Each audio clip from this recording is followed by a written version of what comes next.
चुनाव है, सार सरन अभी तक संपूर्ण हो चुका है और मन में अभी किसी का संदेह भी नहीं कि मोदी जी अगली बार 400 पार करके ही सरकार बनाएगा, एक सीट भी कम होने वाला नहीं है, ये पक्का है। और विवाद उधर से ही शुरू होता है। लोग पूछता है मोदी जी को 400 क्यों चाहिए। कांग्रेस का एक ही बात है कि आप क्यों बोलता है 400 पार। मैं बोला ठीक है, 400 पार नहीं बोलूंगा, 399 बोलूंगा, तब हो जाएगा क्या। तो वो कुछ बोलते नहीं है। 400 सबसे उसका क्या है दिमाग में पता नहीं हो। जहां भी कांग्रेस को मैं मिलता हूं, मैं भी पुरानी कांग्रेस में ही था, 22 साल में कांग्रेस में था, थोड़ा दोष भी है कांग्रेस में। जहां भी मैं पूछता हूं उनका 300 से मोदी का सरकार बने कोई आपत्ति नहीं है, 350 से मोदी का सरकार बने उनका कोई आपत्ति नहीं है, 399 से मोदी का सरकार बने उनका कोई आपत्ति नहीं है, खाली 400 पार नहीं होना चाहिए। अभी राहुल बाबा का एक ही सपना है, भाई मोदी 400 पार नहीं होना चाहिए। आप सोचिए कितना बेकार पार्टी होगा। हमारे सरकार बनाने के लिए 272 सीट चाहिए, 300 साढ़े 300 सीट हमारा पहले से भी है। इस बार राम मंदिर बन गया, हिंदू का बीच में अपना प्रबल उत्साह है, भारतीय का बीच में अपना प्रबल उत्साह है। इस बार तो हमें 400 मिलना ही है, इसमें संदेह कहां है, इसमें डाउट कहां है। लेकिन कांग्रेस लोग पूछते हैं 400 का बात क्या होगा। मैं बोला असली खेला 400 का बात से ही शुरू होगा। 300 जब हमने पार किया, 300 पार किया तो हमने 370 हटाया।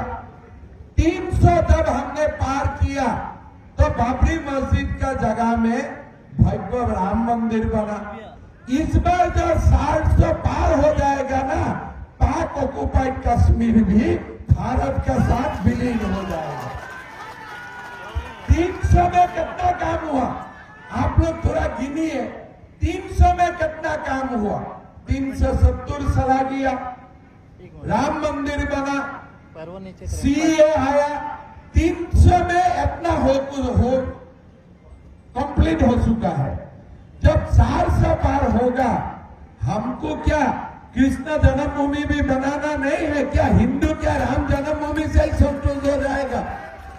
तो हमारा अभी भी संतोष हुआ नहीं है, हमारा आगे और बहुत काम है।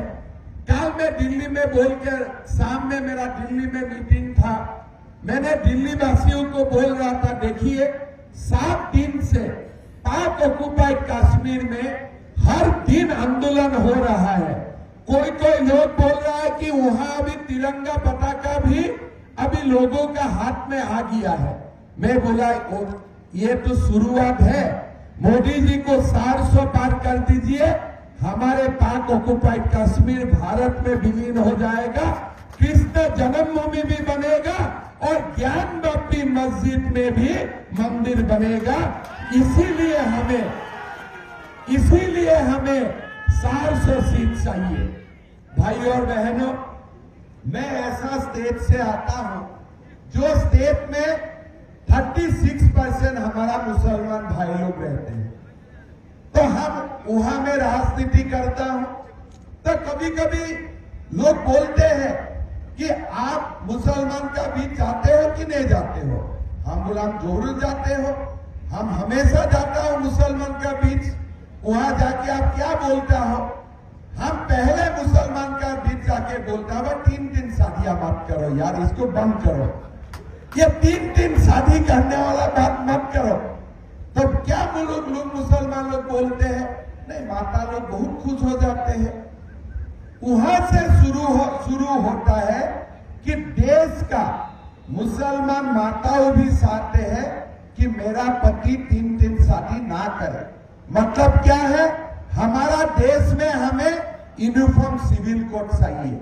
हमारा देश में यूनिफॉर्म सिविल कोड 7 साल 50 साल पहले ही हो जाना चाहिए था, लेकिन नरेंद्र मोदी तब नहीं था, इसीलिए यूनिफॉर्म सिविल कोड नहीं बना। अभी हम लोग 400 सीट पार करेगा तो यूनिफॉर्म सिविल कोड भी बना लेगा। बनाना है कि नहीं बनाना है? बनाना है कि नहीं बनाना है? तो इसीलिए मैं कांग्रेस भाई लोगों को बोलना चाहता हूं, 300 सीट में मोदी जी ने पिक्चर शुरू किया है, 400 सीट हो जाएगा ना तो पूरा पिक्चर कंप्लीट हो जाएगा। कश्मीर से लेके कृष्ण जन्मभूमि से लेके ज्ञान वापी में मंदिर बनाने से यूनिफॉर्म सिविल कोड तक अभी भी लंबा रास्ता हम लोगों को जाना है। और इसीलिए हमको इस बार भारत का लोगों से 400 सीट चाहिए। और इसीलिए मैं झारखंड में भी निवेदन करूंगा, मनीष भैया को तो जिताना ही है, पूरा झारखंड में हमें हर सीट में बीजेपी को जिताना